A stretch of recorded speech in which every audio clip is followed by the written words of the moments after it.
Assalamualaikum warahmatullahi wabarakatuh. Selamat pagi Ibu Fadila Nurrohmah. Bagaimana kabarnya hari ini Ibu?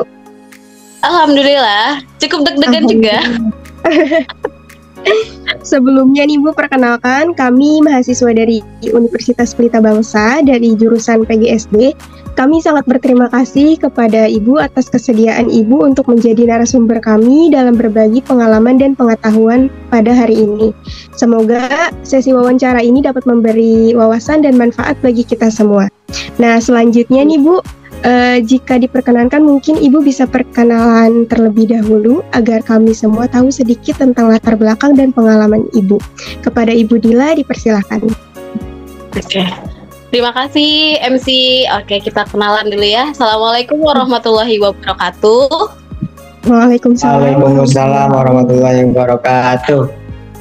Sebelumnya nama panjang dari lahir itu Fadila Nurrohmah, tapi suka dipanggil Dila dan di tempat kerja juga dipanggilnya Miss Dila. Saya itu lulusan dari kampus Universitas Islam 45 Bekasi, jurusan PGSD juga. Dan sekarang saya kerja di SDIT Nurul Fikri. Pengalaman saya mengajar itu di kelas 1. Baik, terima kasih Bu. Mungkin langsung saja ya Bu ke sesi wawancara. Boleh. Kayak pertanyaan yang pertama nih Bu, menurut Ibu bagaimana sih perkembangan inovasi pembelajaran saat ini di dunia pendidikan? Inovasi pembelajaran itu zaman sekarang sama zaman dulu pasti tentunya berbeda ya. Karena kan guru mengajar pasti tuntutan zaman. Tapi menurut saya guru-guru di Indonesia itu hebat-hebat sih. Meskipun zaman dulu sama zaman sekarang berbeda, tapi guru itu bisa menempatkan kayak inovasinya itu lebih berkembang, lebih maju gitu. Yang awalnya kita zaman dulu pasti dengar guru itu hanya berceramah, kayak cuman hanya menjelaskan materi di papan tulis, ya kan?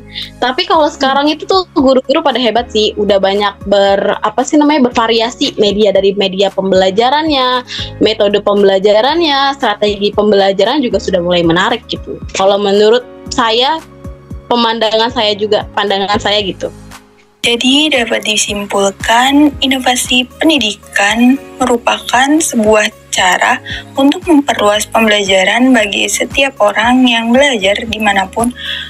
Oleh sebab itu, inovasi pendidikan tidak hanya terfokus pada era sekarang, namun juga ke depannya harus lebih baik lagi agar semua anak bangsa menjadi lebih baik. Selanjutnya ya Bu, pertanyaan selanjutnya. Ya, silakan. Nah, apakah Ibu pernah mengenal atau mendengar tentang pendekatan penelitian yang disebut dengan Didactical Design Research atau bisa disebut dengan DDR dalam pengembangan pembelajaran?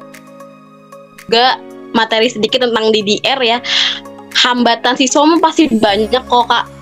Banyak sekali kalau kita analisis satu-satu anak. Karena di kelas aja ada 18 anak. Kalau kita analisis itu satu-satu itu kita menemukan hambatan belajar. Karena di sekolah itu ibarat kayak di rumah, kita pasti menemukan hal-hal sekecil apapun itu permasalahan.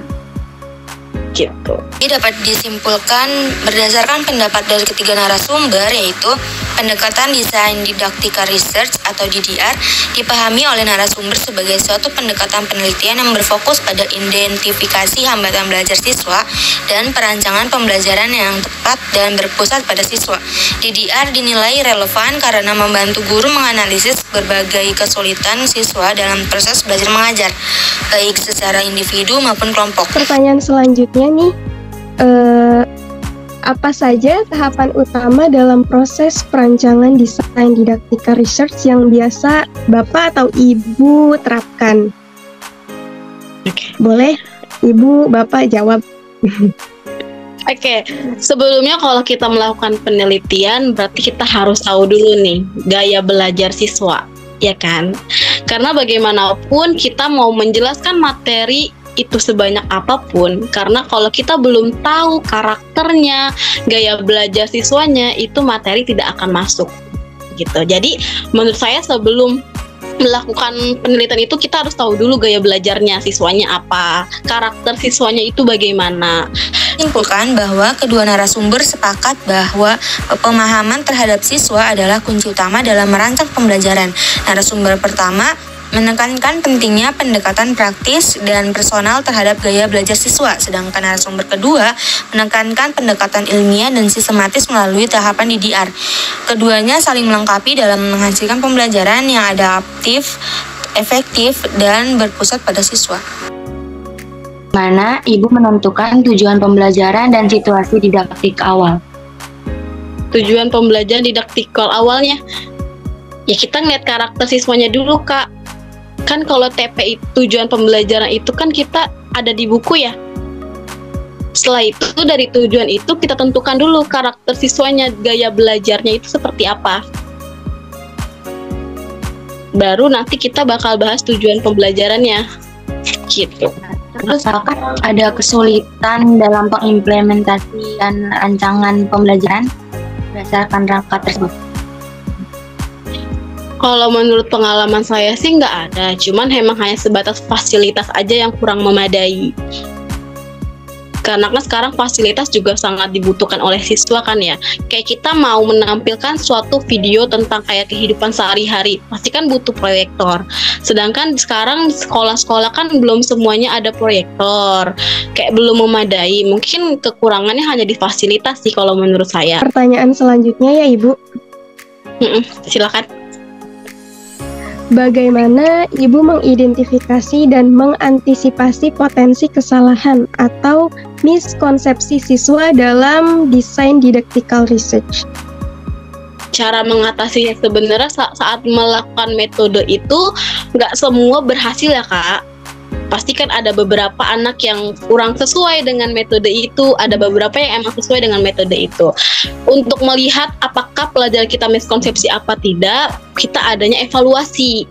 Dari evaluasi tersebut kita dapat mengetahui nih, apakah pembelajaran yang kita ajarkan sudah sesuai, apakah salah. Karena bagaimanapun, guru kan manusia ya, guru juga harus belajar gitu. Kita belum tahu nih, kira-kira berhasil nggak ya. Cara menentukan keberhasilannya itu kita melakukan evaluasi. Evaluasi biasanya di akhir pembelajaran. Dari mana Kak? Dari nilai. Karena nilai jadi penentuan apakah dia berhasil atau tidak memahami materi tersebut. Gitu. Menurut Fitria 2018, miskonsepsi adalah pemahaman awal siswa yang tidak sesuai dengan konsep ilmiah dan cenderung stabil dalam pemikiran siswa meskipun telah diajarkan konsep yang benar. Baik Ibu, pertanyaan yang terakhir. Nah, dalam mengimplementasikan DDR ini, apa tantangan terbesar yang Ibu hadapi? Mulai dari keterbatasan waktu, sumber daya, atau dukungan yang berdampak pada pelaksanaan. Apa sih tantangannya, Bu? Dan bagaimana cara mengatasinya? Paling kalau di DDR itu kan hambatan belajarnya siswa itu mampu atau tidak.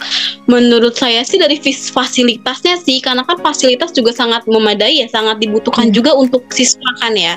Seperti yang sudah dijelaskan oleh narasumber, dapat disimpulkan bahwa tantangan utama dalam penerapan desain didactical research atau DDR adalah keterbatasan fasilitas dan sumber daya, seperti kurangnya media konkret dan alat pendukung pembelajaran di sekolah. Seperti yang dijelaskan oleh Suryadi pada tahun 2023, hal ini menyulitkan penyampaian materi secara efektif kepada siswa.